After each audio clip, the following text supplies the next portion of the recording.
Assalamualaikum warahmatullahi wabarakatuh.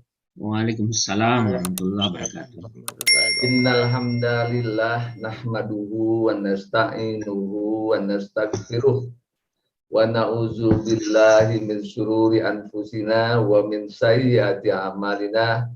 May yahdihillahu fala mudhillalah wa may yudlilhu fala hadiyalah. Asyhadu an la ilaha illallah wahdahu la syarikalah wa asyhadu anna Muhammadan abduhu wa rasuluh. Allahumma salli ala sayyidina Muhammad wa ala alihi wa ashabihi ajmain.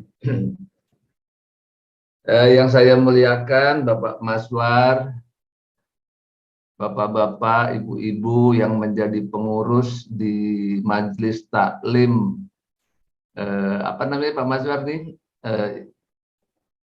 Majelis Taklim Husnul Khatimah ya, Husnul Khatimah ya. Institute.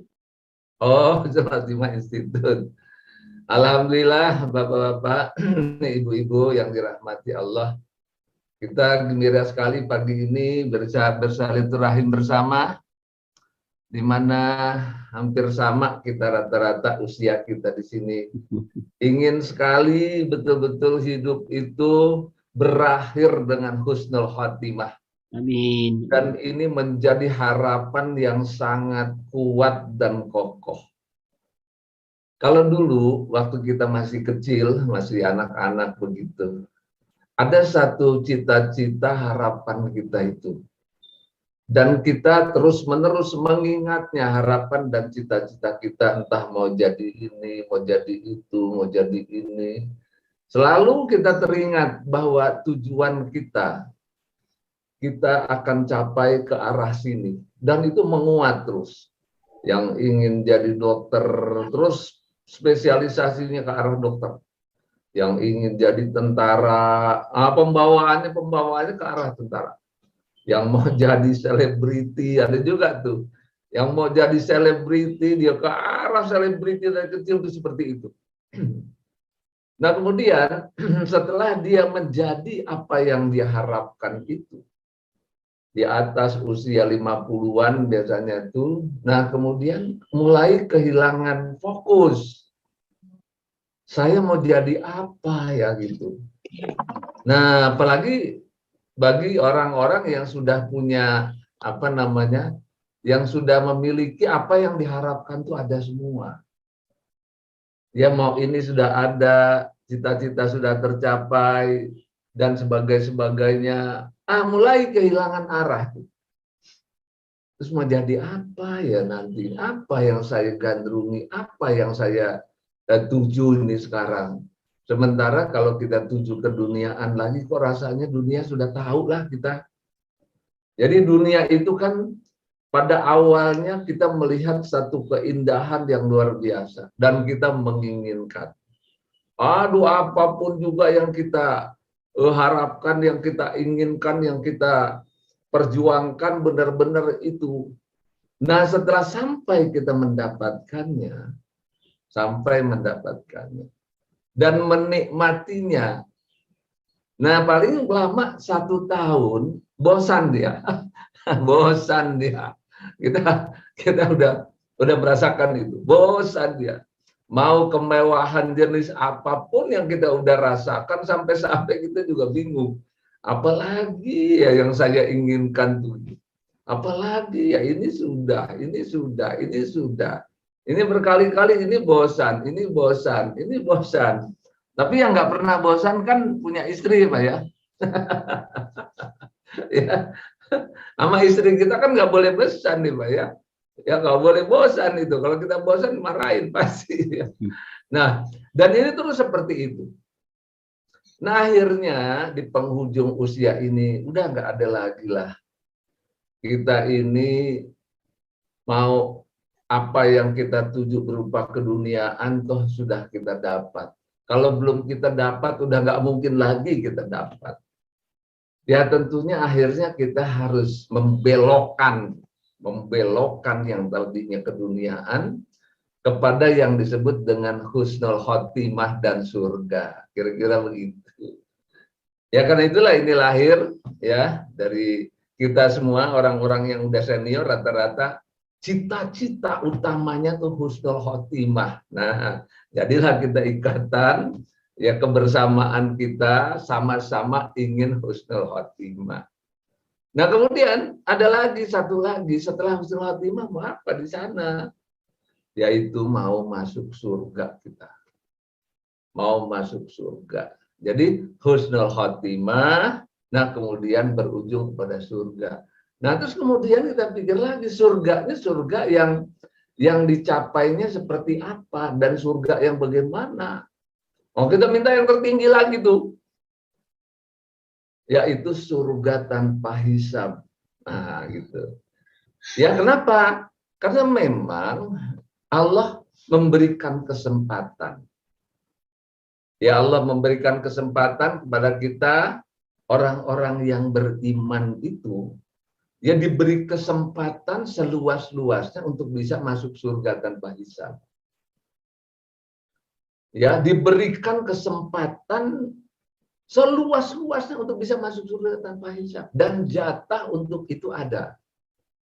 Apalagi saya sudah membahasnya, ya saya sudah membahasnya ada di video saya ya. Ada di YouTube saya itu kalau nggak salah itu berkaca diri Mahdi SHS nomor 37 kalau nggak salah itu. Dia berkaca diri Mahdi SHS nomor 37 itu yang disebut dengan surga tanpa hisab. Dan nomor 39 lebih saya jelaskan lagi, itu jumlahnya itu sampai 4,9 miliar itu. Ya sampai jumlahnya 4,9 miliar orang-orang yang bisa masuk surga tanpa hisab menurut hadis ya. Menurut hadis nih. Dan jadi itu kesempatan buat orang-orang beriman. Jadi kita ini Bapak, Ibu, para sahabat semua, itu punya kesempatan itu. Dan Rasulullah sudah mendoakan kepada orang-orang beriman agar memperoleh surga tanpa hisab. Nah, tapi semuanya harus kita sadari. Ya harus kita sadari apapun yang diberikan Allah pada kita mustahil tanpa pertolongan Allah. Apapun yang diberikan kepada kita, yang kita harapkan, yang kita inginkan, mustahil tanpa kehendak Allah. Apapun juga yang kita cita-citakan, mustahil tanpa pertolongan Allah. Mustahil semuanya tanpa rahmat dan ridho Allah. Maka yang berperan itu adalah pertolongan Allah. Ya karena itu Bapak Ibu para sahabat, karena kita sadari kita ini nggak bisa apa-apa, apalagi surga yang begitu luar biasa. Hal-hal kecil aja yang kita harapkan dalam rumah tangga, di dalam kehidupan kita nggak bisa dengan serta-merta memperolehnya, itu nggak semuanya cita-cita kita, harapan kita terwujud, nggak semuanya. Ya nggak semuanya. Bahkan yang sangat kita harapkan aja seringkali nggak bisa terwujud. Seandainya ada yang terwujud itu berapa persen begitu. Nah, artinya kita harus sadari bahwa tanpa pertolongan Allah kita nggak bisa apa-apa. Apalagi surga. Apalagi sholat yang khusyuk. Ini kita merasakan betul itu puluhan tahun kita berjuang untuk dapat khusyuk. Apalagi husnul khotimah, apalagi surga tanpa hisab. Masya Allah, itu semua hanya dengan izin Allah, pertolongan Allah. Nah karena itu kita menyadari ini. Ya kebetulan di sini bapak-bapak, ibu-ibu banyak yang sudah ikut sholat khusyuk ya, sholat khusyuk, terapi Qurani. Jadi kita pada saat pembelajaran selalu kita ingatkan, kita awali dengan doa terlebih dahulu. Ya Allah, bimbinglah kami agar memiliki kemampuan mendirikan sholat dengan khusyuk. Kita minta setiap habis mulai kita mau belajar, kita minta sungguh-sungguh ya Allah. Beri kekuatan kepada kita untuk bisa mendirikan sholat dengan khusyuk. Kita minta terus, kita minta terus, kita minta terus. Nanti Allah beri sedikit-sedikit. Sedikit, khusyukan meningkat. Minta lagi, kasih sedikit, kekhusyukan meningkat. Minta lagi, kasih sedikit, kekhusyukan meningkat. Nah, satu lagi yang kita minta itu adalah akhlak mulia. Ya, Bapak Ibu para sahabat, rasanya juga ya untuk berakhlak mulia seperti yang Rasulullah misi kerasulan itu adalah akhlak mulia itu, aduh itu lebih sulit lagi sebetulnya. Karena di dalam diri kita ada nafsu namanya. Nafsu itu kekuatannya dahsyat sekali. Nggak mungkinlah rasanya kita melawan nafsu kita sendiri. Nggak mungkin rasanya. Karena kedahsyatan nafsu itu luar biasa itu. Luar biasa. Rasanya nggak mungkin kita bisa melawan nafsu kita. Yang kedua, di dalam diri kita nih ada yang namanya iblis, ada yang namanya setan. Ya Allah, itu apalagi. Rasanya juga tidak mungkin kita melawannya sendirian dengan kekuatan kita. Rasanya tidak mungkin. Ya jadi akhirnya kita katakan, ya Allah, akhlak mulia pun saya mohon padamu. Karena akhlak mulia inilah yang menjadi kunci surga itu.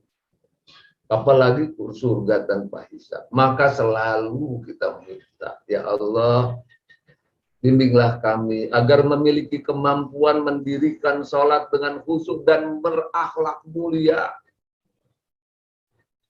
Nah kemudian apakah setelah diberi kita akan mampu mempertahankan sampai akhir hayat? Belum tentu Bapak Ibu para sahabat. Belum tentu. Makanya kita memintanya selama hidup kami. Selama hidup kami. Nah dengan yang dua modal sholat khusyuk dan akhlak mulia.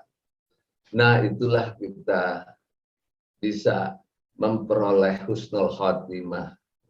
Memperoleh sukses dalam hidup, sukses dalam keseharian, dan kita memperoleh husnul khatimah dengan ampunan dan rahmat Allah Ta'ala. Nah ini doa kita Bapak Ibu sahabat. Jadi saya mengarahkan kepada kita semua, cobalah barangkali gitu doa ini rasanya sih kita memerlukannya ini. Yaitu sholat yang khusyuk, akhlak mulia, selama hidup, diberikan kesuksesan, diberikan husnul khatimah, dan surganya tanpa hisab. Dengan apa? Dengan ampunan, rahmat, dan ridho Allah. Nah itu kira-kira. Ini doa kita yang kita dawamkan, Bapak Ibu, yang di komunitas Pahala Mengalir, tempat kita belajar di situ. Nah ini kita dawamkan, yaitu minimal sebelum belajar kita doakan itu dulu. Nah mungkin saya cerita dari Pak Jen, Pak Lukman, saya itu kami ini katanya di rumah sakit Islam itu udah puluhan tahun ngaji tuh. Rasanya ilmu yang diajarkan itu karena udah puluhan tahun belajar sendiri juga, baca buku juga, dengar YouTube juga, dengar ceramah juga, di mana-mana. Rasanya kalau ilmu keislaman sih rasanya sih ya, rasanya sih udah lebih dari S1-nya agama deh kayaknya gitu ya. Iya. Kalau S1 agama kan kita belajar paling udah 3 tahun, berapa 8 semester, itu S1 agama itu udah selesai itu. Tapi saya yakin betul nih Bapak Ibu yang ada di sini. Rasanya kalau soal keilmuan udah lebih dari S1 agama, lebih udah tuh. Ya sehingga kita ini rasanya kalau soal keilmuan, ya kok rasanya ya apa aja yang diceritain orang ditinggal ngulang begitulah. Bahkan seluruh isi Quran sendiri yang kalau kita baca 1 tahun tuh kelar paling seluruh isi Quran itu. Kalau kita punya hadis-hadis, mungkin setahun, 2 tahun, seluruh isi hadis itu kelar kita baca setiap hari kan. Udah kelar tuh, kita udah bisa memetakan Islam itu secara keseluruhan bisa kita petakan. Nah, terutama bapak-bapak, ibu-ibu yang hadir di sini kan orang-orang yang intelektual ya, cukup kemampuan untuk membaca ya. Apalagi seperti Pak Dr. Akif ya. Beliau ini dari PT IQ juga tuh. Jadi saya ingin sekali tuh banyak dapat masukan ya. Nah, jadi untuk keilmuan rasanya kita ini semua sudah lebih dari cukup menurut saya. Ya, kalau soal sholat khusyuk dan akhlak mulia kok itu lebih spesifik lagi tuh. Ya, lebih spesifik lagi. Ya, setelah kita kaji secara mendalam, nah ternyata di dalamnya banyak hal-hal yang harus kita praktekkan. Jadi tahap kedua setelah teori itu adalah memang melakukan, kemampuan melakukan. Nah, kalau kemampuan melakukan, nah ini ada tingkatan. Kemampuannya 3, nah, besok meningkat kemampuannya 4, besok meningkat kemampuannya 5. Nah, pada saat kita bilang kita memiliki kemampuan untuk melakukan, maka jenjang tahap demi tahap itu supaya dia meningkat kemampuannya, tidak ada cara lain itu dengan berlatih. Nah, tuh. Ya, di dunia ini ilmu apapun setelah teorinya dikuasai dengan matang, tapi penguasaan teori dengan matang ini bedanya nih. Ya, penguasaan teori dengan matang, nah kemudian meningkatkan kemampuan dengan cara berlatih. Ilmu apapun di dunia ini begitu. Baik dia ilmu rohaninya, baik dia ilmu fisik, baik dia ilmu apa saja, dia matangkan teori. Nah, ini mungkin kalau kayak kita ini, ya kayak kita dari jamaah kita ini yang keilmuan, ya keilmuan tuh ada keilmuan sepintas namanya. Keilmuan sepintas tuh ya sudah tahulah gitu. Nah, itu keilmuan sepintas tuh. Kalau ditanya ini tahu, ini tahu, ini tahu, ini tahu, ini tahu, nah gitu. Itu keilmuan sepintas, meluas. Nah, terus untuk mempraktekkan, ya untuk mempraktekkan perlu keilmuan yang mendalam. Nah, tuh. Jadi ilmu sepintas, dia untuk mempraktekkan karena ada yang dituju, itu harus mendalam. Misalnya Bapak, Ibu, para sahabat di sini ingin jadi pilot. Dari kecil-kecilnya itu cita-cita ingin jadi pilot. Ya tetap aja SD, SMP, SMA. Nah, kemudian pengkhususan. Nah, pada saat pengkhususan itulah dia mendalam. Ya, mendalam keilmuannya. Nah, ternyata mendalami sholat yang khusyuk, mendalami akhlak mulia, ya melatihnya dan mempraktekannya, saya sendiri merasakan Bapak Ibu para sahabat semua perlu waktu puluhan tahun itu. Apalagi saya sekaligus juga mencari gitu ya, mencari bagaimana merumuskan, bagaimana kemudian keilmuannya juga harus diperluas. Bagaimana ilmu yang berkaitan dengan khusyuk, ada neuroscience, ada psikologi, ada keilmuan lain yang mendukung kehusuan sholat ini, keilmuan lain sampai dia matang betul itu perlu waktu puluhan tahun.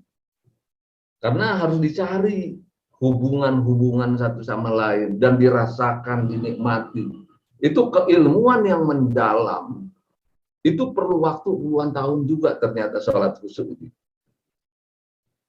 Nah, begitu juga keilmuan tentang akhlak mulia. Ya, tentang rasa yang ada di dalam, tentang cara kerja pikiran, kemudian konsep-konsep berpikir, nah kemudian cara-cara termasuk belajar-belajar tentang filsafat. Ya tentang filsafat itu juga diperlukan tuh untuk dalam kerangka membangun akhlak mulia itu. Ada filsafat Islam, ada filsafat umum, waduh banyak sekali keilmuannya. Dua fokus sholat khusyuk dan akhlak mulia. Saya belajarnya juga puluhan tahun itu. Cuman karena nggak ada gelar, ya nggak ada gelar. Jadi kalau dia diberi gelar itu, dokter di dua bidang ini, ya kemungkinan itu Bapak Ibu nih yang udah matang-matang belajarnya, dokternya banyak tuh di situ tuh. Karena dia spesialis di situ, karena mendalami betul. Karena kita memang akan melakukan dua hal ini. Karena kenapa dua hal ini harus kita perdalam?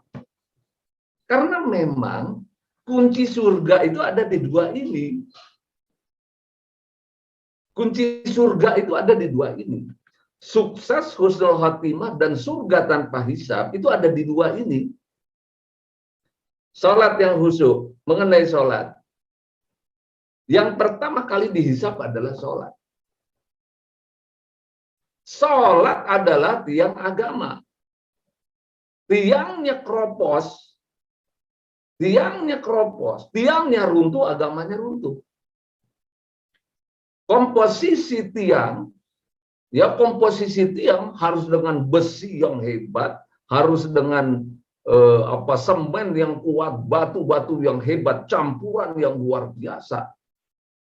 Ya, nah itu kalau diibaratkan tiang, nah itu benar-benar itu di dalam sholat. Karena di dalam sholat itu ada ilmu tauhid, ada ilmu ma'rifah, ada ilmu syariah. Sholat itu benar-benar keilmuannya komprehensif dan lengkap di dalam sholat. Ya, komprehensif dan lengkap sekali di dalam sholat itu. Kalau kita belajar hadis, kita belajar Quran keseluruhan, itu semuanya ada di sholat, Bapak Ibu para sahabat. Kalau kita mau meneliti sholat itu usang sebenarnya, maka sholat itu akan keilmuannya itu meliputi seluruh isi Quran dan hadis itu di dalam sholat. Kalau kita mau teliti, rinci lagi, itu akan seperti itu. Di dalam sholat ada ilmu tauhid, di dalam sholat ada ilmu ma'rifah, di dalam sholat ada ilmu syariat, di dalam sholat ada ilmu akhlak, di dalam sholat ada semuanya itu. Luar biasa Bapak Ibu. Karena itulah hadis mengatakan, barang siapa yang sholatnya bagus, maka semuanya bagus. Tapi benar itu setelah saya teliti, waduh benar. Nah kemudian yang kedua adalah akhlak mulia. Karena dampak daripada sholat itu membentuk karakter. Misalnya kita sujud benar-benar. Nah sujud itu benar-benar membuat kita rendah hati. Sujud itu benar-benar membuat kita keadaan yang sangat dekat dengan Allah. Nah sujud itu membuat hati dan jiwa kita damainya luar biasa. Sujud itu membuat kita sangat-sangat bahagia. Tidak ada kebahagiaan yang lebih daripada sujud itu. Sujud itu kesehatan fisik dan mental yang luar biasa didapatkan. Kalau kita mau mendalami sholat, makanya merubah kehidupan. Itu berubah kita di dalam sholat kita. Perbaiki sholat, maka kehidupan akan berubah lebih baik. Nah, ini Bapak Ibu, tapi memang belajarnya nggak boleh setengah-setengah. Itu.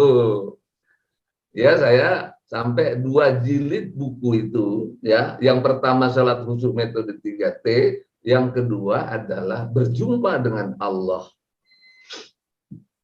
Nah, itu 2 buku itu yang saya bisa urai sedikit di 2 buku itu bagian kecil, sebetulnya kecil itu, sedikit itu yang saya urai di dalam 2 buku itu. Kenapa? Saya urai hanya bisa yang mudah dicerna aja gitu. Ya, karena itu Bapak Ibu para sahabat, kalau memang mau tuh membaca buku itu dengan keilmuan yang dalam, itu setiap kata, setiap bab itu kalau direnungkan itu, ada yang sudah membaca itu puluhan kali. Setiap dia membaca buku itu bertambah tuh cara membaca itu menjadi berubah. Artinya kedalamannya itu luar biasa. Cuman memang ini saya tidak bisa menjelaskan hal-hal yang lebih dalam lagi karena memang nanti terlalu luas, terlalu bukunya terlalu tebal, orang nggak mau baca. Minimal kerangka-kerangkanya ada di situ. Ya, di dua buku itu. Nah, itu sholat aja Bapak Ibu perlu waktu puluhan tahun tuh belajar. Terlebih lagi akhlak mulia.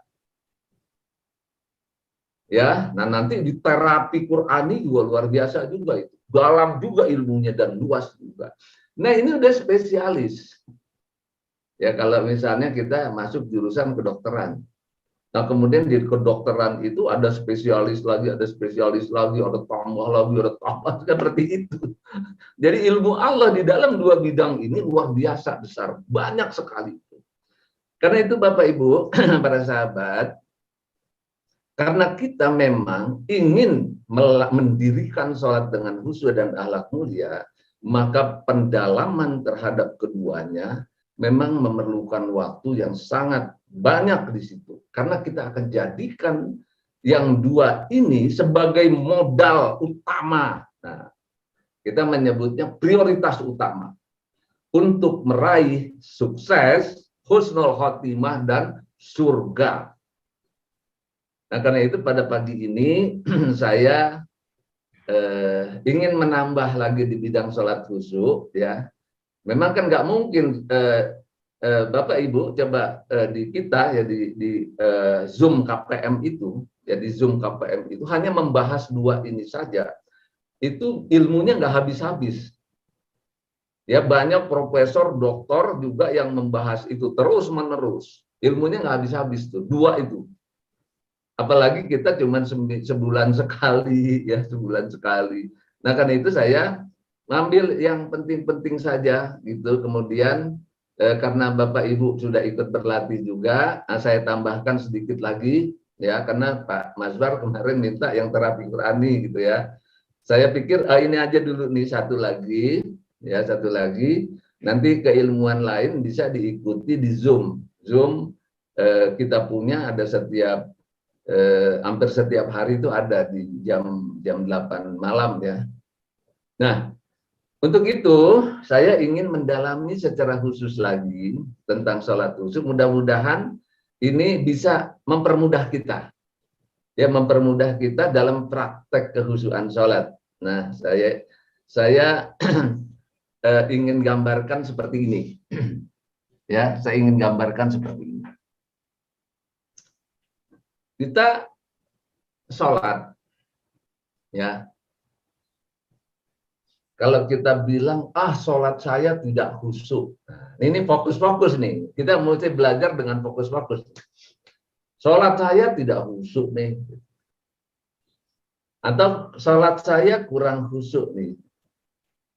Waktu saat kita mengatakan tidak khusyuk atau kurang khusyuk, itu artinya kita mengekspresikan satu keadaan waktu sholat. Kita mengekspresikan keadaan kita waktu sholat, kita katakan, saya tidak khusyuk. Artinya apa?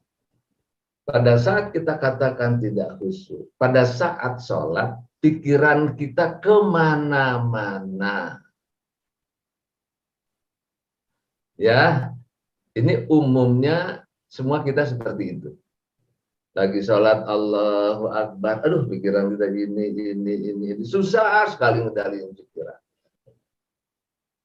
Paling mudah tuh kita katakan seperti itu. Pada saat sholat pikiran kemana-mana. Terus bagaimana kita pada saat sholat itu keadaan pikiran kita supaya kita bilang kita khusyuk. Nah, umumnya ya, baik dia para mubalik, para ulama, orang-orang awam itu mengatakan pada saat kita sholat, pikiran kita kepada Allah. Nah, umumnya begini jawabannya. Ya, umumnya jawabannya supaya khusyuk pada saat sholat, pikiran kita kepada Allah. Ini umumnya. Nah, sekarang kita coba dalam sholat. Pikiran kita kepada Allah. Ternyata waktu kita arahkan pikiran kita kepada Allah, ya, kita mengatakan Allah tidak bisa dilihat.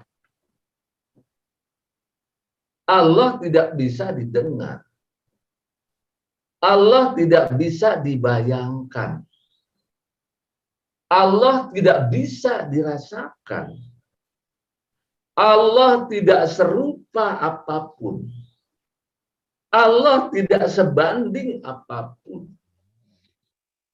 Nah, pada saat kita katakan kita mau khusyuk, pikiran arahkan kepada Allah, maka nggak ada sesuatu yang kita bisa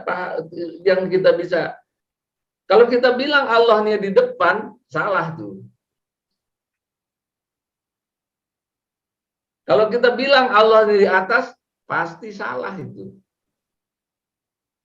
Kalau kita ibaratkan Allah itu benar-benar seperti ini, seperti itu, salah itu. Maka pada saat kita katakan, pada saat sholat pikiran kita kepada Allah, maka kita akan bingung lagi di situ. Ya, kita akan bingung lagi di situ. Jadi, kalau kita katakan fokus kita kepada Allah, maka kita akan dapati kebingungan yang luar biasa. Nah, ini pengalaman saya puluhan tahun seperti itu, karena diajari, saya baca kitab-kitab, baca apapun juga, itu rata-rata nyebutnya kepada Allah. Nah, inilah kebingungan saya puluhan tahun lamanya tuh, karena nggak ada alternatif lain. Ya, nggak ada alternatif dari bacaan-bacaan, dari pandangan ulama, dari pandangan ustadz, dari pandangan ulama salaf, dari pandangan apapun semua. Kalau fokusnya kepada Allah itu semuanya kayak gitu. Tapi dalam prakteknya betul-betul kita tidak bisa melakukannya karena Allah tidak bisa dilihat, tidak bisa dibayangkan.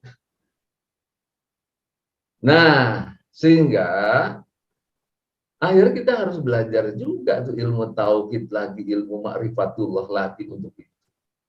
Nah, ternyata yang bisa kita pahami tentang Allah itu keyakinan. Keyakinan yang kita perkuat bahwa keberadaan Allah itu pasti. Nah, dia sebatas kita meyakini. Nah, keyakinan ada 3. Kopi. Yaitu ilmul yakin, ainul yakin, hakul yakin. Nah, hakul yakin inilah yang membuat kita sangat mantap. Nah, pencapai proses 3 ini, itu dengan keilmuan yang cukup ma'rifatullahnya. Jadi waktu kita belajar ma'rifatullah, nah dulu belajar ma'rifatullah, ya. Nah, itu ada keilmuan yang cukup. Oh, ini lama sekali belajarnya ini ma'rifatullah. Kemudian perenungan yang cukup. Perenungan itu kita menyendiri, kita hanya benar-benar merenungi kemahabesaran Allah. Yang cukup waktu, cukup ilmu. Nah, kemudian hakul yakin, pengalaman hidup yang cukup bersama Allah. Nah, ini ada 3 lagi nih nanti dalam ma'rifatullah itu. Pengalaman yang cukup. Jadi keilmuan yang cukup tentang Allah secara teori, secara literatur, secara apa segala macam. Kemudian perenungan yang cukup tentang kemahabesaran Allah yang kita saksikan sendiri. Yang ketiga, pengalaman yang cukup untuk kita bisa meningkatkan keyakinan kita secara terus-menerus. Nah, ini letaknya di sini tuh tentang Allah Ta'ala. Ya, jadi ini proses-proses yang saya alami, Bapak Ibu ya. Ini yang saya alami. Pencarian tentang sholat khusyuk puluhan tahun, saya menyimpulkan banyak hal. Nah, kemudian baru setelah itu ke praktek sholatnya. Akhirnya kita katakan, kalau pikiran kita kemana-mana tadinya tidak khusyuk. Sekarang pikiran kita arahkan kepada Allah, tapi hakul yakin, bukan dibayangkan. Ya bukan, nah karena Allah itu tahu posisinya, kita sekarang ini setelah hakul yakin, maka fokus kita arahkan pada saat sholat pikiran ke makna-makna. Nah, tuh. Ya, jadi kenapa dia harus disebut ke makna-makna? Karena pada saat pikiran kita ke arti, nah ini ada tingkat kecerdasan manusia, udah kemarin ada ya kita dijelaskan. Tingkat anak-anak, tingkat dewasa, tingkat dewasa terlatih, tingkat dewasa mahir. Nah, kemarin sudah kita jelaskan itu kecerdasan itu. Nah, sehingga arti dari masing-masing bacaan sholat itulah fokus kita. Pertamanya arti. Karena Allahnya sendiri sudah tidak bisa dilihat, tidak bisa dengar. Maka kita contohkan, pada saat kita bilang dalam sholat itu, ya dalam sholat itu kita katakan Bismillahirrahmanirrahim, maka fokus kita kepada apa yang dibaca. Yang dibaca itu 3 tuh. Ya, 3 tuh artinya dalam bahasa Arab. Bismillahirrahmanirrahim. Kita hafal tuh bacaan. Yang kedua, kita paham. Bismillahirrahmanirrahim itu tentang apa sih? Tentang kasih sayang Allah. Terus tentang kasih sayang Allah itu yang bagaimana? Inilah diurai menjadi makna-makna yang jelas. Nah, yang disebut dengan di sini tingkat hakul yakin, ya tingkat hakul yakin, ainul yakin itu makna-makna. Nah, karena itu kalau kita sholat tidak khusyuk, ya tidak khusyuk, pada saat sholat pikiran ke mana-mana. Tetapi pada saat khusyuk, pikiran kita ke makna-makna. Nah, makna-makna itu di atas daripada arti. Kalau arti itu sekedar terjemah. Tapi kalau makna itu kita paham substansi yang lebih luas. Nah, jadi misalnya begini, apa bedanya antara makna dengan arti? Kalau kita bilang lidah Bismillahirrahmanirrahim, ini bahasa Arab. Terus substansinya apa di situ? Nah, banyak kita sudah mendapat penjelasan dari para mubalik tentang substansi daripada Bismillah.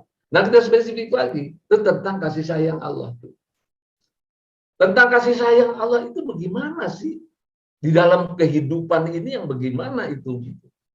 Nah, ini mulai masuk ke ainul yakin.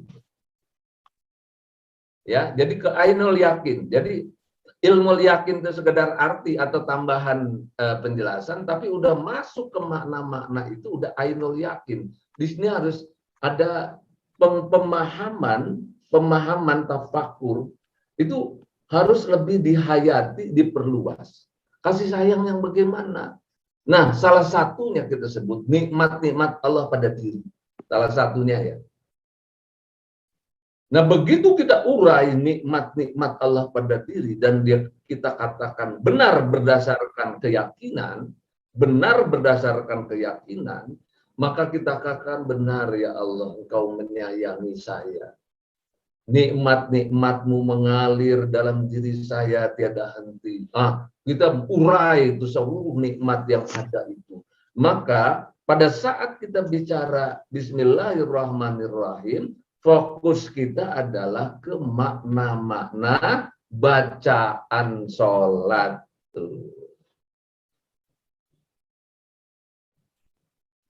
Ya, jadi fokus kita ke makna-makna bacaan sholat. Nah, kita sudah buatkan itu. Ada audionya, ada tulisannya, ya ada tulisannya, ada cara berlatih audionya, menanamkan memorinya, ada pengulangan-pengulangan, nah sehingga nanti antara pikiran, memori yang hidup dan terlatih itu akan nyambung dengan lidah yang kita ucapkan. Jadi nanti pada saat kita membaca bacaan sholat, fokus kita menjadi ke makna-makna, tidak kemana-mana lagi. Dan ini sudah dibuktikan oleh ribuan orang. Ya, dengan metode 3T yang kita kembangkan ini, ribuan orang sudah mulai terarah sholatnya itu. Hanya saja ini perlu waktu, karena ini nyangkut memori. Ya, ada memori bawah sadar, ada memori pikiran sadar. Ada pikiran sadar, ada pikiran bawah sadar. Pikiran sadar cukup sekali, 2 kali, 3 kali membaca. Tapi pikiran bawah sadar perlu pengulangan yang lama. Pikiran bawah sadar itu. Nah, karena sistem kerja dari pikiran bawah sadar ke pikiran sadar ke pikiran bawah sadar, itu ada proses. Ya, kalau Ibu Bapak mengenai pikiran bawah sadar, pikiran sadar, itu apa yang terjadi, nah itu ada ilmunya sendiri. Dan nanti sampai dengan pikiran bawah sadar kita sudah bisa otomatis menghayati makna-makna bacaan sholat. Baru itu akhirnya kita bisa menikmati kekhusyuan sholat yang sebenarnya. Karena itulah kita sebutnya dengan metode tumakninah tafakur tadabbur. Nah, apa yang Bapak Ibu latih itu? Ya, apa yang Bapak Ibu sedang latih sekarang? Nah, kemudian sekarang karena Bapak Ibu banyak yang sudah berlatih ya, yang sudah berlatih. Saya hanya hari ini ya ingin memberikan gambaran bagaimana masuk ke fokus supaya lebih mudah. Ya, saya ingin memberikan gambaran bagaimana agar kita bisa fokus ke yang lebih mudah. Ya, ini boleh Pak, saya share ya Pak ya, pakai slide ya Pak ya, bisa ya Pak ya.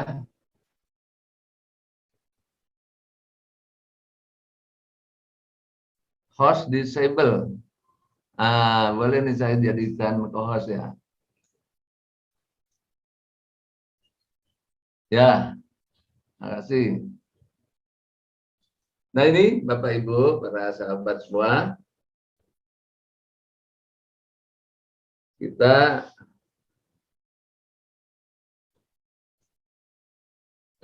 lihat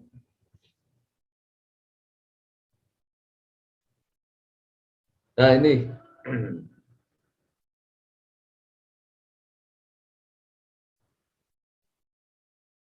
kita lihat menempatkan ya ini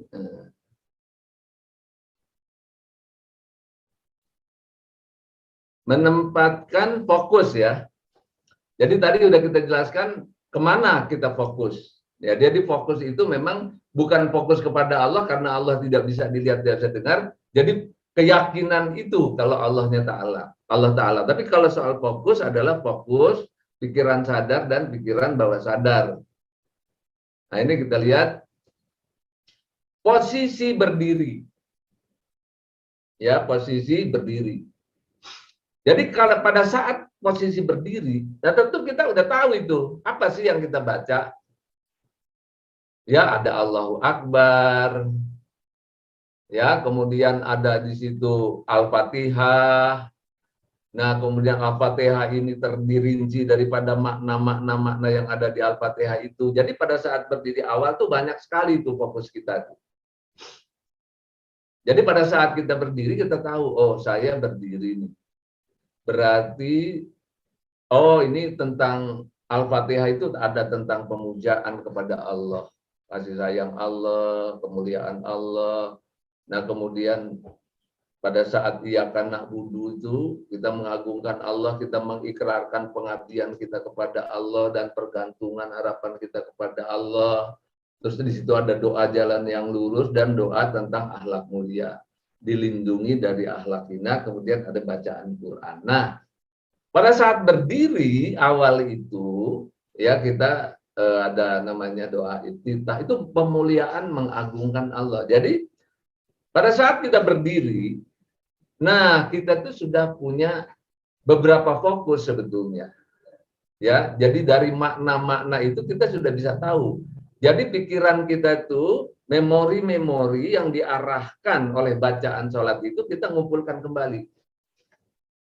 Oh, tentang ini, tentang ini, tentang ini pada saat berdiri. Ya, dan kita begitu berdiri dalam sholat itu, memori-memori dalam pikiran sadar, pikiran bawah sadar itu sudah terkumpul tentang apa yang akan kita lakukan pada saat berdiri itu. Nah, jadi semua pikiran, semua proses yang ada itu terarah kepada apa yang dibaca dalam diri, apa maknanya, kemudian kita bisa arahkan ke situ dulu. Karena dia berbeda-beda tuh. Nah, sehingga pada saat sholat memudahkan kita untuk mengurai makna-makna itu dalam pikiran kita. Oke, selesai pada saat kita berdiri. Nah, kemudian kita mau ruku. Pada saat ruku, nah kita tahu dulu tuh, kalau ruku itu kita ngapain tuh gitu. Oh, kalau ruku itu kita memuja, mengagungkan Allah tuh ruku itu. Bacaannya itu substansinya, ya fokusnya adalah kita memuliakan, mengagungkan Allah. Memuja, memuji, mengagungkan Allah pada saat ruku itu. Jadi di sini saya katakan buat ini sepuasnya. Jadi pada saat kita ruku, kita puas-puasin itu mengagungkan Allah itu. Jadi kita tidak meminta apa-apa karena kalimat ya di dalam ruku itu semua memuja, memuji, mengagungkan Allah. Nah itu, jadi pada saat kita mau ruku itu, sebelum ruku itu kita sudah tahu bahwa saya akan mengagungkan Allah. Nah kemudian pada saat kita i'tidal, kita akan merasakan tuh benar-benar kita sedang mengagungkan Allah dan Allah mendengar, Allah memahami, Allah mengetahui bahwa kita itu sedang mengagungkan Dia. Posisi ihsan. Nah ini Bapak Ibu para sahabat semua, jadi pada saat kita sholat kita udah ngerti artinya, udah ngerti maknanya, nah kemudian fokuslah di masing-masing itu. Makanya indah sekali sholat itu. Sholat itu indah sekali, indah sekali. Kenapa? Karena kita punya variasi di dalam kita istilahnya apa ya, memuja, memuji, mengagungkan, berdoa itu punya variasi yang cukup bagus, cukup indah. Kemudian kita sujud. Kita sujud ini mau ngapain ya? Nah, itu tanya lagi. Jadi, boleh diajukan pertanyaan kepada diri kita. Ya, sujud ini kita mau ngapain? Yaitu mau memuja, memuji, mengagungkan Allah. Lakukan itu sepuasnya. Nah, kemudian duduk di antara dua sujud. Nah, kita tahu tuh, apa sih yang kita baca? Mulai dari Robbi Firli sampai Wa'fu Anni. Nah itu terasa sekali di dalam duduk di antara dua sujud itu seluruhnya urusan duniawi itu. Robik Firly minta diampuni di dunia ini, minta diampuni sekarang. Warhamni minta dirahmati di dunia ini, urusan dunia juga minta dirahmati. Wajiburni minta dicukupkan apa saja, minta diberi rezeki, minta disehatkan, minta apa tuh sepuasnya. Jadi di dalam sholat itu sudah diberi tempat. Ya begitu indahnya sholat itu, sehingga kita itu diberi tempat untuk mengekspresikan pemujaan dan doa-doa dengan tempat-tempat yang sudah disediakan oleh Allah Ta'ala. Ya tempat-tempat bacaan-bacaan sholat itu mengarahkan pikiran dan jiwa kita kemana mau diarahkan. Nah, begitu juga pada saat kita duduk tasyahud, ya, ada pemujaan, ada berdoa untuk kemuliaan Nabi dan Rasul, ada ikrar syahadat di situ. Dan begitu juga saat salam, fokus kita berdoa untuk kesejahteraan manusia dan semua makhluknya, menengok ke kiri dan ke kanan. Nah, itu ekspresikan apa di dalam diri kita pada saat salam itu. Nah ini Bapak Ibu para sahabat semua tentang sholat. Jadi fokus kita jelas. Nah ini ya apa yang saya urai di sini adalah bagi mereka yang sudah mengikuti latihan. Jadi kalau yang belum bingung tuh. Kalau yang belum bingung, Bismillah aja maknanya nggak tahu kan, jadi susah tuh kalau belum ini, karena Bapak Ibu yang hadir di sini itu kan orang-orang yang sudah mengikuti latihan, sudah mengikuti pendidikan salat khusyuk dan sudah berlatih, sudah berjalan. Jadi mengenai apa yang saya jelaskan di sini itu akan bisa dipraktekkan, ditangkap substansinya, dipraktekkan dalam sholat, itu hanya bagi yang sudah mengikuti proses pendidikan sholat khusyuk 3T. Tapi bagi yang belum, nggak akan bisa ini. Nggak akan bisa. Kalau yang sudah, itu sudah ada memorinya, sudah mengerti, tinggal menempatkan fokus.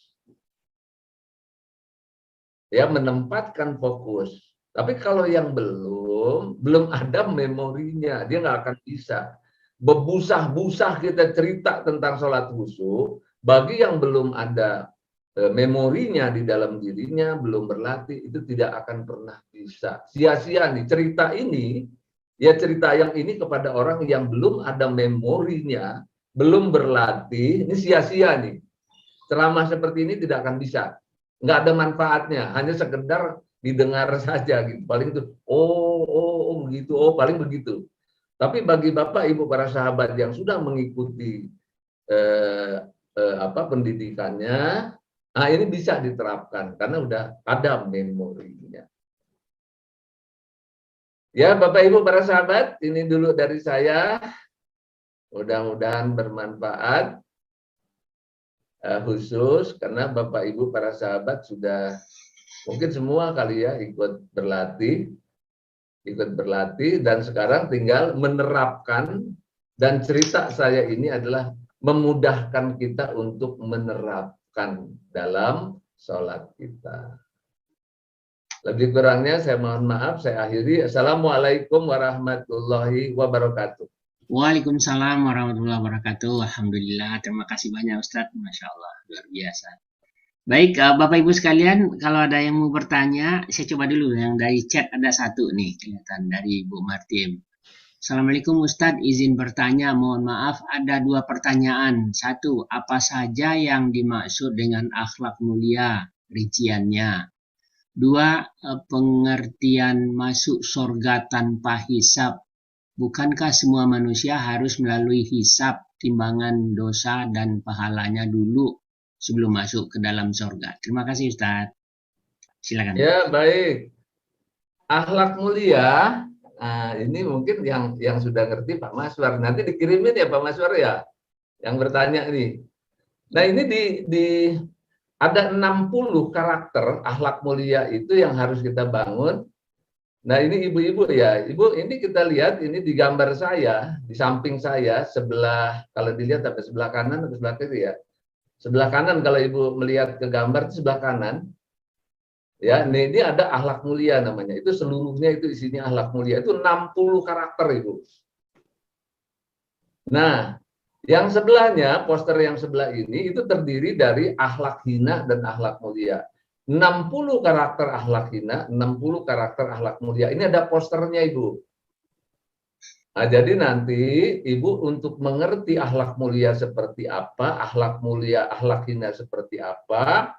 Nah, ini saya mengambil dari ribuan ayat Al-Quran. Saya rumuskan menjadi satu poster yang sangat sederhana, karena akan menjadi target kita untuk kita bentuk dalam diri kita. Nah, ini nanti pakai WA, ada juga, saya sudah kirim juga ke Pak Maswar ini WA-nya ya, jadi dia sederhana. Ada juga posternya yang sudah dicetak, ya yang sudah dicetak. Nah, ini tentang akhlak mulia tadi ya. Ada 60 karakter. Nah, kemudian yang kedua tentang masuk surga tanpa hisab. Ini ada hadisnya Ibu. Ya, ada hadisnya. Nanti Ibu lebih jelasnya ada YouTube saya tentang surga tanpa hisab. Ya, jadi semua orang dihisab, tapi ada yang tanpa hisab. Nah, jumlahnya juga banyak tuh, bukan sedikit tuh. Nanti dilihat di YouTube saja, lebih terperinci. Itu aja jawabannya dari saya. Baik, Ustaz. Terima kasih. Bapak Ibu yang lain, langsung saja kalau ada yang bertanya, tapi sebelum yang lain biar saya mulai saja. Satu, Ustaz ya. Ustadz, tadi Ustadz menyampaikan bahwa untuk bisa khusyuk itu ya kita tidak bisa membayangkan Allah gitu ya. Tapi kita harus coba yakin bahwa fokus ke makna yang kita baca begitu Ustadz. Ini pengalaman pribadi nih Ustadz. Ini apakah itu khusyuk atau enggak ini? Waktu sholat itu imamnya tuh luar biasa Ustadz, bacaannya bagus gitu. Kemudian iramanya itu menyentuh gitu ya. Kemudian sampai kita nangis gitu Ustaz lagi salat itu. Apakah itu khusyuk atau kita lagi melo gitu Ustaz, atau kita memang lagi sedih gitu. Apakah itu yang dinamain khusyuk Ustaz? Tapi betul-betul kita tuh rasanya dekat sama Allah. Walaupun yang dia baca itu ayatnya panjang dan nggak ngerti Ustaz. Nggak ngerti makna sama sekali. Tapi dia membacanya bersih, lagunya tuh indah gitu, tapi membuat kita seolah-olah berhadapan dengan Allah dan nangis gitu Ustaz. Nah, itu khusyuk nggak tuh yang apa bedanya khusyuk yang Ustaz bilang tadi? Terima kasih Ustaz. Ya, baik. Jadi begini, Bapak. Yang pertama, khusyuk itu bukan ditandai dengan nangis, Pak. Saya kasih contoh. Ya, jadi khusyuk ini ada dua. Yang pertama yang disebut dengan khusyuk instan.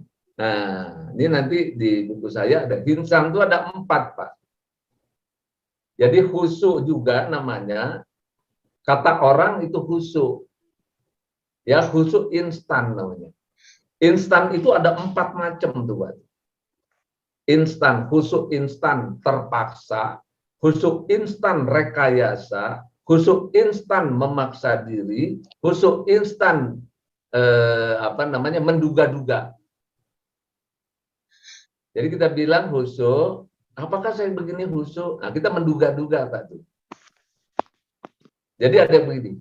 Satu lagi adalah khusyuk sebenarnya. Jadi khusyuk sebenarnya itu adalah kita pada saat kita menangis misalnya, itu benar-benar mengerti kita yang diucapkan itu ngerti banget gitu. Nah, sehingga timbul rasa haru dari apa yang dipahami itu. Nah, itu yang sebenarnya itu. Nah, tapi kalau yang instan, misalnya begini, saya sering sekali ya bertanya tentang ini. Orang nangis, apakah kalau orang khusyuk itu nangis? Nah, saya kasih contoh. Satu ketika ada seorang ibu, ya ada seorang ibu bercerita kepada tetangganya, Bu, saya sholat semalam itu benar-benar khusyuk, kata ibu. Oh ya, wah sepanjang sholat saya khusyuk sekali. Nah itu ekstrim ya, sangat khusyuk. Saya waktu sholat khusyuk sekali. Belum pernah saya mengalami kehusuan seperti ini. Nah gitu. Ya ini kata si ibu seperti ini. Belum pernah saya mengalami kehusuan seperti ini. Sepanjang sholat saya benar-benar khusyuk. Saya menangis sepanjang sholat. Lama sekali saya sholat. Ya saya menangis betul-betul dan saya belum pernah mengalami seperti itu. Khusyuk menangis. Oh begitu ya Bu, kata si tetangga tadi. Iya. Wah saya pengen dong Bu, gitu. Kata yang satu nih tetangga. Saya pengen dong begitu. Bagaimana bisa seperti itu? Menangis sepanjang sholat, begitu khusyuk sepanjang sholat itu. Seorang ulama pun belum pernah, belum tentu bisa seperti itu, Bu. Gitu. Bagaimana Ibu bisa seperti itu? Nah, ditanya lah gitu. Saya ingin seperti itu. Akhirnya dia jawab. Jadi begini ceritanya. Saya kemarin sholat Isya di masjid. Ketemu sama teman-teman. Ya, ketemu sama teman-teman. Nah, kemudian pada saat ketemu teman-teman ada yang cerita, Bu, Ibu tahu nggak keadaan suami Ibu? Kenapa itu? Suami Ibu itu mau kawin lagi, itu sama orang lain. Nah, ditanya, bagaimana itu? Iya, karena saya mendengar ceritanya gini tentang suami Ibu. Udah lama pacaran sama orang lain. Dan dia rencananya mau nikah. Nah si ibu ini kaget sholat itu. Suaminya mau kawin lagi, kaget ya, habis kaget itu. Ya Allah saya nggak tahu, kaget. Akhirnya sholatlah malam dia. Nah waktu sholat malam ini dia nangis terus Pak tuh. Sepanjang sholat dia tuh nangis Pak. Betul-betul dia khusyuk kepada Allah tuh nangis. Nah ini nangis, pertanyaannya nangis karena khusyuk atau nangis karena suami mau kawin lagi, yang mana tuh? Nangis juga Pak itu, sepanjang sholat dia nangis tuh. Nah kenapa disebut instan? Ya kenapa disebut instan? Semalam dia nangis, ya nangis benar-benar sholatnya. Kemudian di pagi hari dia cari informasi ke teman-temannya, dia cari informasi. Nah ternyata banyak orang yang membuat fitnah terhadap suaminya. Suaminya baik-baik saja, nah ternyata tidak ada itu hanya fitnah orang lain. Dan dia yakini itu semua fitnah. Kira-kira dia sholat malam nangis lagi nggak itu? Ternyata besok malam udah nggak nangis lagi tuh. Nah itu namanya khusyuk instan terpaksa. Dia menangis betul-betul karena terpaksa. Ya jadi nangis belum menjadi jaminan kebenaran khusyuk. Tapi orang yang menangis karena tumakninah, dia paham, dia sadar, dia yakin, dia mentadaburi apa yang dia lakukan itu benar-benar, kemudian ada rasa haru dalam dirinya. Rasa haru, nangis gembira, nangis bahagia, nangis karena paham. Nah ini yang khusyuk benernya Pak, yang instan tadi ya Nah, pada saat dia menangis, yang diingat itu suaminya, Pak. Bukan ayat-ayat Qur'annya, bukan kesadarannya. Pada saat sholat, ingat suaminya kayak gitu. Tapi yang ini karena 3T, Pak. Karena sholatnya tumakninah, karena dia paham, karena dia tadabbur. Karena kesadarannya itu tumbuh. Jadi pada saat kita mengukur kehusuan sholat kita, itu bukan dari tangisnya, Pak. Tetapi dari kriterianya. Kriterianya itu kita memenuhi. Nah, kemudian nangis. Nah, tapi tidak harus nangis juga. Ya, bisa aja khusyuk yang lebih bagus tetapi tidak nangis, bisa juga. Asal kriterianya itu. Nah, ini Pak Maswar. Baik, Ustaz. Terima kasih. Ini ada lagi satu dari Pak Ramli nih dari Medan ini katanya.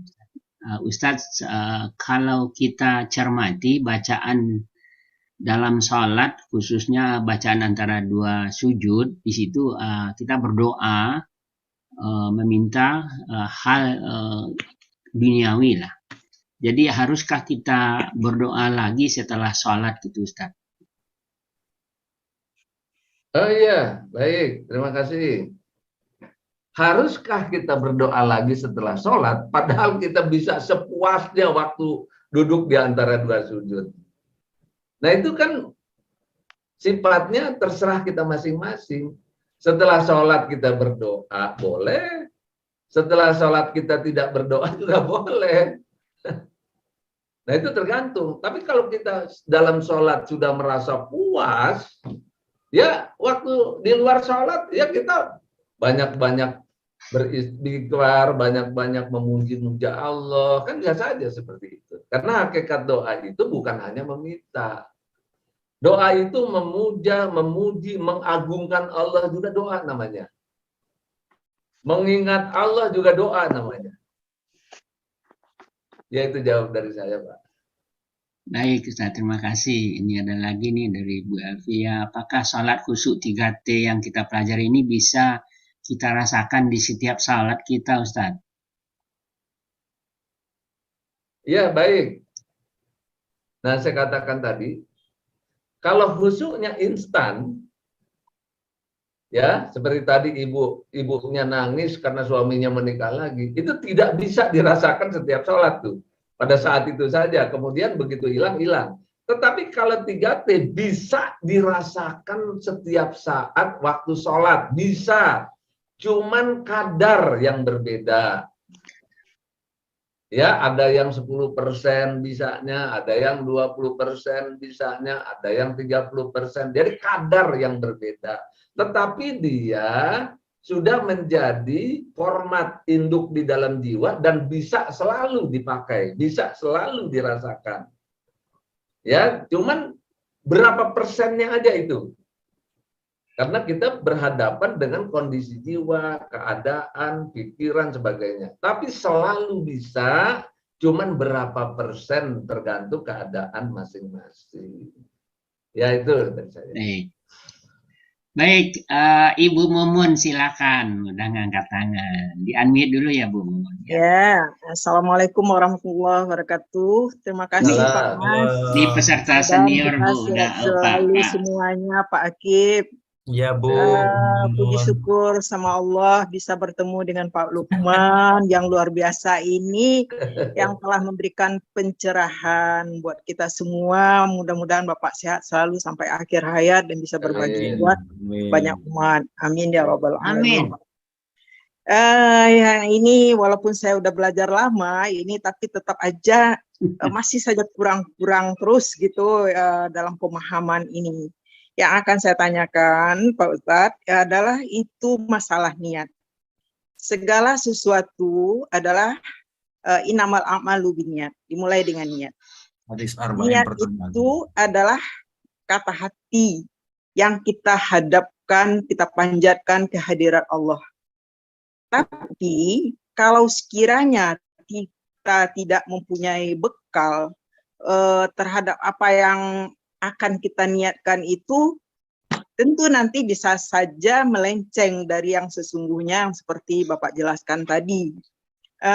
Jadi bekal apa yang kita persiapkan supaya niat kita itu tulus, ikhlas, lillahi ta'ala.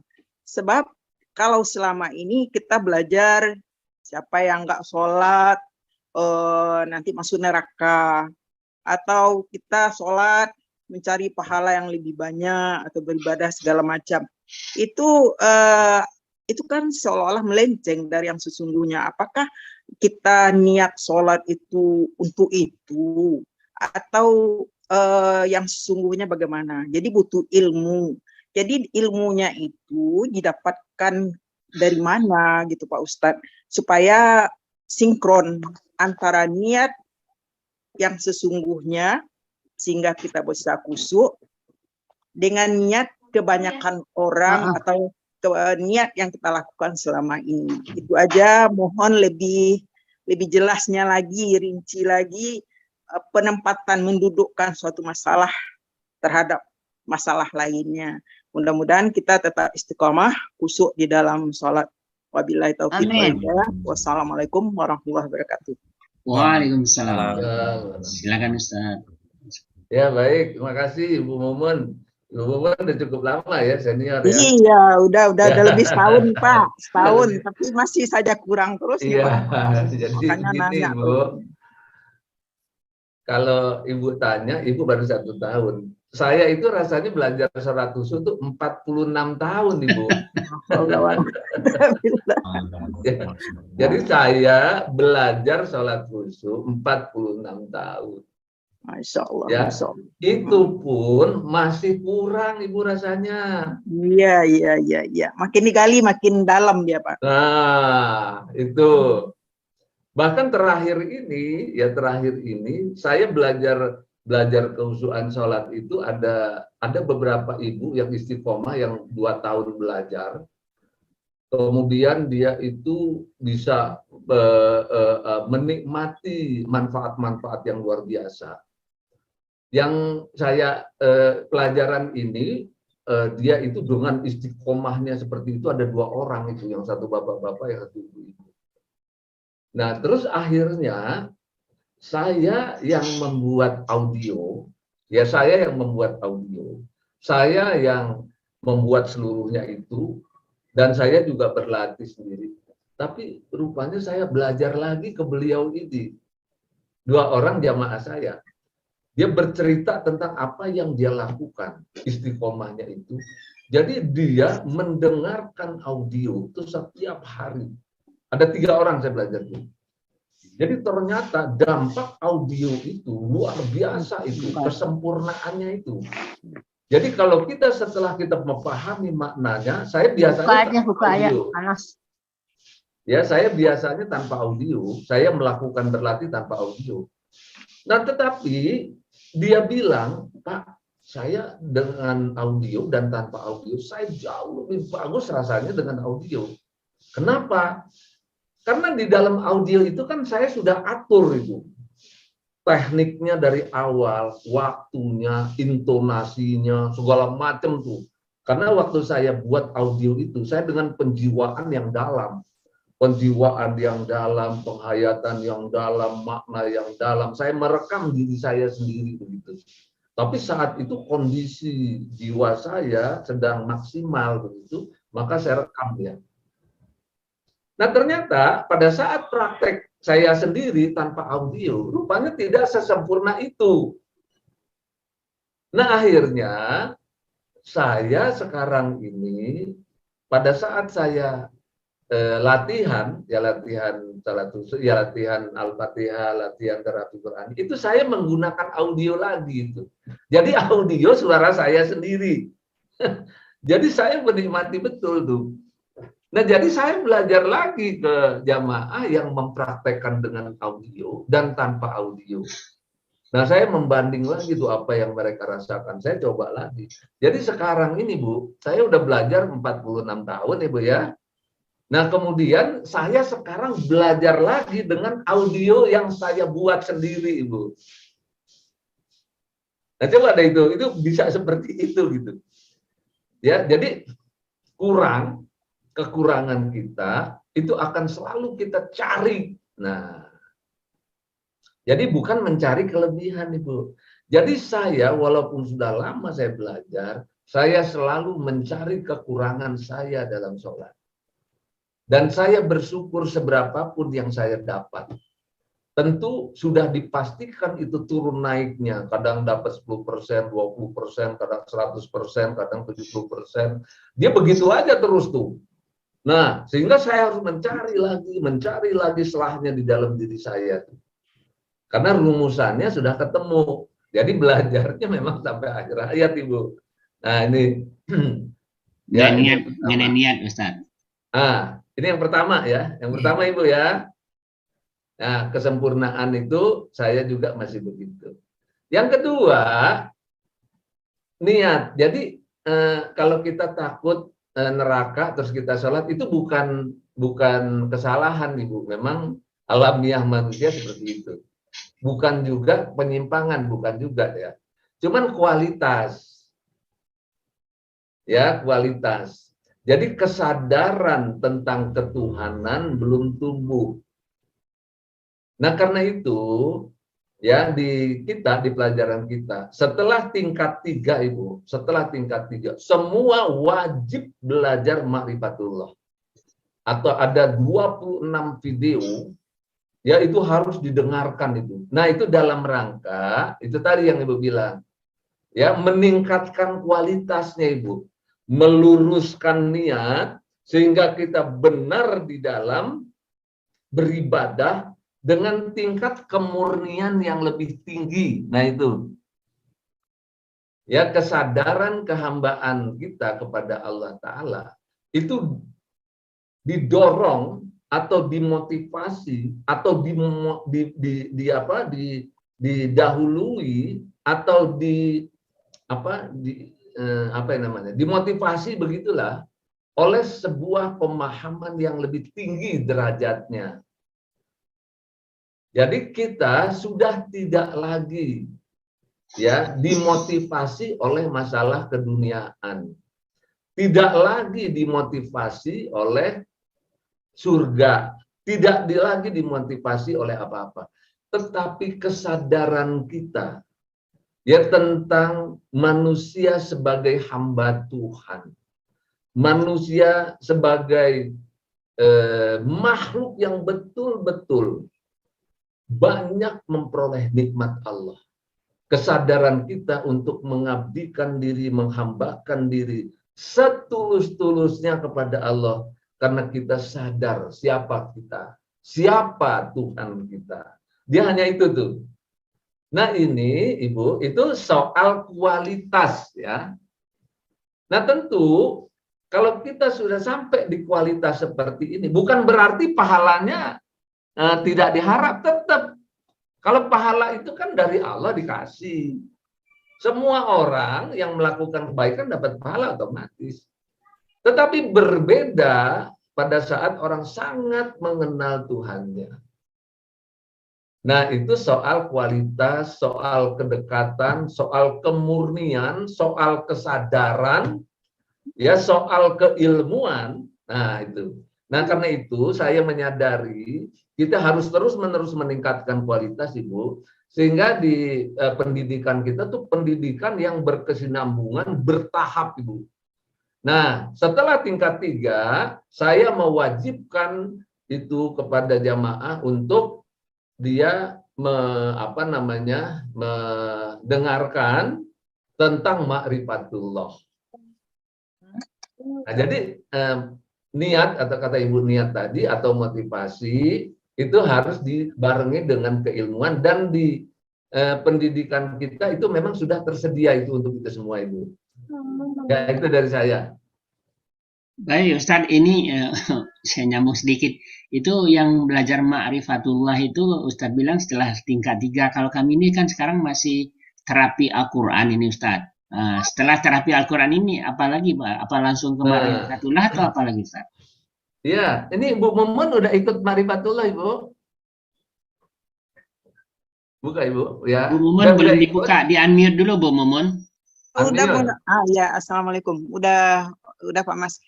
Sekarang saya udah di Ma'rifatullah, mau menjurus kepada menggapai pohon sorga nih Pak. Tapi belum ada waktunya, belum masuk ke dalam kelompoknya. Oh iya, jadi itu udah belajar Ya, Ma'rifatullah ya. Nah itu tingkatan situ. Ma'rifatullah sudah selesai. Oh Justru alhamdulillah. pemahaman Ma'rifatullah yang membuat saya itu merasa kurang gimana gitu untuk lebih baik lagi gitu, maksudnya lebih meningkat lagi gitu. Iya. Jadi pengenalan kan Ma'rifatullah, pengenalan diri kepada Allah. Kalau niat ini aja, makanya kuncinya segala sesuatu itu dengan niat. Kalau sekiranya niat kita belum benar, bagaimana kita bisa ma'rifatullah, bagaimana kita mendekatkan kepada Allah. Jadi harus kita bekali dulu diri kita ini, kita beresin niat kita ini yang benar, baru kita bisa melangkah bertemu dengan Allah gitu. Kalau saya merasakannya seperti itu, makanya selalu diikuti dan pantang dilewatkan lah gitu, walaupun tidak secara aktif gitu Pak. Iya. Nah, gitu. Baik. Ya, insya Allah. Baik. Jadi Ya. jadi sebetulnya kalau kita lihat dalam prosesnya itu antara niat dan ilmu bersamaan tuh Bu. Oh, gitu. Jadi niat kita belum bagus, tapi ilmu kita nambah. Niat kita bisa berubah tuh Bu. Iya benar. Ya. Tapi belum cukup ilmu. Jadi ilmu dan niat itu saling terkait begitulah. Jadi nanti Ibu, Betul. kenapa tadi pertanyaan Pak Mazwar, kenapa harus tingkat 3? Gini Pak, jadi pada saat kita awal belajar di tingkat 1, kita kan udah repot dengan latihan kita dan keilmuan yang kita dapatkan sekarang itu harus matang Pak. Jadi kemampuan kita manusia ini terbatas Pak. Jadi kalau tingkat 1 udah direpotkan dengan ma'rifatullah, nanti bingung, tidak ada fokusnya. Jadi kalau belajar kelas 1, kelas 2, kelas 3 seperti kuliah gitu Pak. Nanti kalau kita belajar, kemudian udah tingkat 1, kemudian tambah lagi ma'rifatullah, ada lagi namanya akar keimanan, itu ada lagi namanya privat keluarga. Nah itu kalau kebanyakan keilmuan, repot Pak. Ya, jadi rancu nantinya itu di dalam pikiran karena kemampuan kita kan terbatas. Tapi kalau dia berjenjang, itu sempurna dari masing-masing tingkatan. Nah, itu nanti kesempurnaannya itu bisa lebih bagus hasilnya, Pak. Seperti itu. Tetapi tidak juga seperti mungkin beberapa yang ada di sini yang sudah matang ilmunya bisa juga berbarengan gitu. Nah, tetapi kan ini mungkin di antara 1.000 1 orang yang bisa begitu, Pak. Ya, hanya 1 orang mungkin. Nah, banyak juga di jamaah kita itu dia marah-marah, Pak. Banyak benar sih ilmunya katanya gitu. Saya yang ini belum kelar, yang ini udah ada lagi, yang ini udah marah-marah, Pak. Nah, sementara Pak Mazwar, kita baru tingkat 1, tapi ilmu kita masih perlu, nah gitu Pak. Jadi kalau di kita ini kan begini Pak, di kita ini memang benar-benar mendidik diri Pak. Jadi dia belajarnya itu teorinya matangkan, berlatih. Ya, berlatih ini ada proses memasukkan ke dalam pikiran bawah sadar atau jiwa, karena nanti akan diterapkan tuh. Nah, baru diterapkan dalam praktek keseharian. Ya, jadi model belajar kita TBP namanya teori, berlatih, dan praktek keseharian. Nah, ketiga-tiganya ini harus ada keseimbangan dan harus ada realitasnya, Pak. Nah, waktu yang 3 ini tidak sempurna, ditambah lagi ilmu yang banyak, teori lagi yang banyak, teorinya lagi yang banyak, akhirnya kita banyak teori nggak bisa melakukan, Pak. Nah, jadi di kita memang metodenya itu bukan sekedar pengetahuan seperti ceramah-ceramah biasa, tetapi kita ingin mendidik diri, ya ingin mendidik diri kita dengan hasil yang sebenarnya nanti itu. Ingin menjadikan diri kita sukses, husnul khotimah, dan surga tanpa hisab benar-benar terwujud dalam perilaku jiwa kita. Jadi bukan seperti kita ngaji biasa. Kita ngaji biasa ini kan dengar ceramah, ini, ganti lagi dengan ini, ganti udah puluhan tahun Pak itu Pak.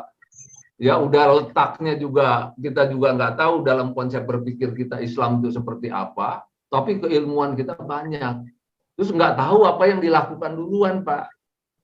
Nah kita mengubah pola pendidikan kita menjadi teori berlatih dan praktek keseharian, kemudian bisa diterapkan, kemudian bisa membentuk diri dan mewujudkan cita-cita secara bersama-sama. Cita-citanya yang sudah jelas itu. Nah ini dalam bentuk sebuah konsep pendidikan yang terstruktur dengan baik. Nah itu tuh Pak tuh. Ya. Jadi dia untuk ini tidak bisa dimasukkan sekaligus seperti model hanya sekedar teori, nggak bisa begitu Pak dia. Dia mungkin ada yang bisa ya, ada yang bisa, tetapi mungkin 1000 orang satu tuh Pak. Baik. Ya baik Pak Maswar. Baik Pak Ustadz, terima kasih. Ada lagi Bapak yang lain? Hai Pak Akib, silakan Pak Akib. Assalamualaikum warahmatullahi wabarakatuh, Pak Ustadz dan Bapak Ibu sekalian. As-salatu mi'rajul mu'minin wal mu'minat. Dan yang Bapak bimbing kepada kami ini, sholat dan akhlak mulia ini, menurut hemat kami, ini adalah the highest twin tower of humankind spiritual. Puncak menara spirit hasil dari sesuatu yang komprehensif, Pak. Jadi bagaimana kita bisa sholat khusyuk ini sebetulnya ya seperti yang Bapak sudah berikan bimbingan ini, tapi menurut hemat kami juga nggak bisa terlepas dalam kehidupan keseharian kita yang harus berubah. Jadi dari tadinya kita tidak tahu, kemudian kita harus meninggalkan apa-apa yang tadinya kita anggap kecil, misalnya seperti maaf nih, seperti misalnya praktek riba, masalah makan dan minum, kemudian masalah taharah kita, apakah benar wudhu kita selama ini, kemudian pergaulan kita dalam keseharian. Nah itu akan terwujud menjadi satu supportive items yang akan mendukung pencapaian sholat khusyuk ini Pak Kiai. Jadi saya lihat bahwa sholat ini puncak dari semua aktivitas kehidupan kita. Tidak akan mungkin bisa sholat khusyuk kalau dalam aktivitas kehidupan kita ini tiba-tiba ada sesuatu hal yang kita langgar. Meskipun kecil. Misalnya sempat marah, atau sempat katakanlah, ya namanya kehidupan Pak Kiai di perjalanan tiba-tiba sempat tersinggung atau kecewa atau marah atau mencaci orang lain, maka pada saat sholat itu mengganggu. Jadi betul-betul sholat ini sebetulnya satu, maaf kalau saya bilang, atau simbol tentang spiritual seseorang, bahwa dia telah mencapai satu kemurnian yang betul-betul dalam bimbingan. Bapak sudah 46 tahun, kita ini sudah pengennya jangan mengalami 46 tahun lagi Pak. Karena kita sudah injury time ini. Udah tinggal beberapa tahun lagi nih, Pak Maswar udah ngajak, ayo kita ngisi koper nih. Jangan sampai kita sudah ngisi kopernya bocor nih Pak. Udah rasanya ngisi banyak-banyak, bocor juga ini, Masya Allah. Jadi kira-kira demikian Pak, mohon pencerahannya. Terima kasih. Assalamualaikum warahmatullahi wabarakatuh.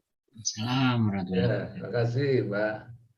Jadi begini, jadi khusus untuk Pak Akib tadi, karena Pak Akib punya pengalaman banyak, keilmuan juga cukup, sehingga lebih teliti lagi begitu. Nah, tetapi karena kita masyarakat awam semua yang lebih banyaknya begitu, ya tentu semuanya berproses, kira-kira gitulah. Saya katakan tadi, ya saya bersyukur sekali kalau sholat khusyuk saya 10%. Ya, 90% belum khusyuk, saya syukuri dulu khusyuknya. Nah, kemudian besok lagi saya tingkatkan lagi, terus saya tingkatkan lagi. Nah, pada saat proses itu berjalan, kita akan menemukan seperti yang dikatakan Pak Akib tadi. Masya Allah. Oh, ternyata, nah itu ketelitian tuh. Oh, ternyata kehusyuan itu berpengaruh tuh terhadap keadaan kita di keseharian. Misalnya tadi, oh, waktu kita sholat begitu nikmat, begitu indah. Begitu kita marah, terus kita sholat, makanya turun lagi tuh. Nah, misalnya begitu. Ya karena itu dia berfluktuasi. Nah, itulah yang kita pelajari selama itu.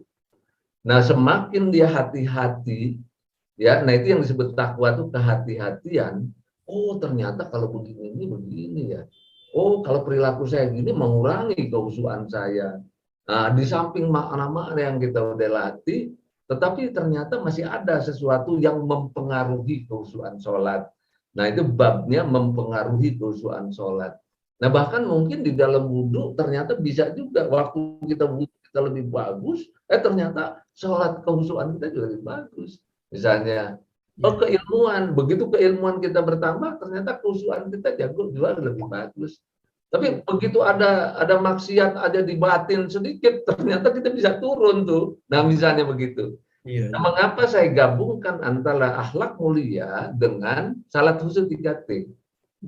Salat khusyuk 3T itu membangun akhlak mulia, tetapi akhlak mulia juga berpengaruh terhadap khusyuan salat. Maka dua ini digabungkan menjadi satu yang komprehensif, dan di dalamnya juga ada keilmuan-keilmuan yang saling mendukung dan menopang.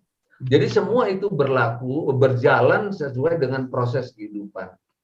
Jadi kehusuan sholat, karena itu Rasulullah mengatakan orang itu dalam sholat ada penilaian 1/10, 1/9, 1/8. Nah, dia fluktuatif terus. Dia akan begitu terus. Nah, disinilah peran ketakwaan atau kehati-hatian seseorang. Lebih hati-hati dia di dalam beramal, orang itu semakin takwa namanya. Nah, di sini memang diperlukan ketelitian. Ketelitian itu memerlukan ukuran. Nah, ukuran itu memerlukan keilmuan. Keilmuan itu memerlukan kedalaman. Nah, kedalaman itu memerlukan pengalaman-pengalaman yang spesifik yang dirasakan. Jadi ini kaitannya komprehensif. Dia komprehensif, dia seperti itu. Tetapi kalau kita cerita begini terlalu berat, Pak. Terlalu berat, terlalu luas. Sedangkan rata-rata, jadi kita ini kan orang-orang yang asal mau denger aja udah bagus, Pak. Gitu. Alhamdulillah, ya Pak. Ya, sehingga peran seorang ya kayak saya ini punya pengalaman sedikit, tapi waktu berbaginya pun belajar lagi tuh. Oh, ternyata orang, oh ya udah yang ini cukup sekian saja dulu gitu. Misalnya 10% saja. Udah maksimal. Oh, yang ini bisa ditambah menjadi 70%. Oh, yang ini cuman sekian ini. Oh, yang ini modelnya kayak gini. Nah, sehingga saat kita memberikan pelajaran ini memang bukan satu jenis memang tuh. Karena kita berhadapan dengan heterogen. Heterogen. Jadi ini karena dakwah ini gini, Pak. Di dakwah ini yang dipelajari itu bukan keilmuan yang kita ajarkan saja, bukan. Tetapi waktu kita ingin mengajarkan orang, kita harus paham siapa yang kita ajarkan itu. Nah, ini keilmuan Nabi. Nabi itu, kalau ditanya satu pertanyaan yang sama, itu kenapa jawabnya berbeda-beda? Tergantung yang nanya. Karena dia nanya ini ada kebutuhan dalam dirinya. Yang dilihat oleh Nabi itu bukan jenis pertanyaannya, bukan. Tetapi apa yang diperlukan oleh dia. Masya Allah. Nah, itulah hebatnya Nabi itu. Bisa melihat hati kita. Pertanyaannya sama, kalimatnya sama, tapi Nabi akan jawab berbeda. Sesuai kebutuhan tiap-tiap orang. Nah, disinilah yang disebut dengan bijaksana itu tuh. Luar biasa, betul Pak. Nah, ini Bapak, kalau kita kan dai umumnya asal bisa meyakinkan orang, tak yakinnya seberapa, asal model kayak gini menarik ya sudah gitu. Tapi kalau Nabi itu kan bukan gitu dia. Dia apa yang diperlukan orang gitu. Baik Ustadz, ya terima kasih banyak nih, waktunya udah lewat sedikit. Baik, alhamdulillah banyak sekali ilmu yang kita peroleh hari ini Ustadz. Terima kasih banyak. Mudah-mudahan ini ilmu yang Ustadz berikan semua ini bisa kita latih dan kita bisa amalkan. Baik Bapak Ibu sekalian, karena waktu kita sudah lewat, kita tutup saja dengan sedikit berdoa Ustadz. Mudah-mudahan Allah memberikan karunia-Nya kepada kita semua. Silakan Ustaz. Ya, baik Bapak Ibu, para sahabat yang dirahmati Allah. Kita berdoa kepada Allah Subhanahu wa taala. Sama-sama Al-Fatihah. A'udzubillahi minasyaitonir Bismillahirrahmanirrahim. Alhamdulillahi rabbil alamin. Arrahmanir rahim. Malik yaumiddin. Iyyaka na'budu wa iyyaka nasta'in. Ihdinas siratal mustaqim. Siratal ladzina an'amta 'alaihim ghairil maghdubi alaihim waladdallin. Bismillahirrahmanirrahim. Alhamdulillahirabbil alamin. Allahumma ighfir lil muslimin wal muslimat wal mu'minin wal mu'minat al ahya'i minhum wal amwat. Amin. Rabbana zalamna anfusana wa illam taghfir lana wa tarhamna lanakunanna minal khasirin. Amin. Allahumma inna ala zikrika wa syukrika wa husni ibadatik. Amin. Rabbana hablana min azwajina wa zurriyatina qurrata a'yunin waj'alna lil muttaqina imama. Amin. Subhana rabbika rabbil izzati amma yasifun wa salamun alal mursalin walhamdulillahi rabbil alamin. Assalamualaikum warahmatullahi wabarakatuh. Waalaikumsalam warahmatullahi wabarakatuh. Terima kasih.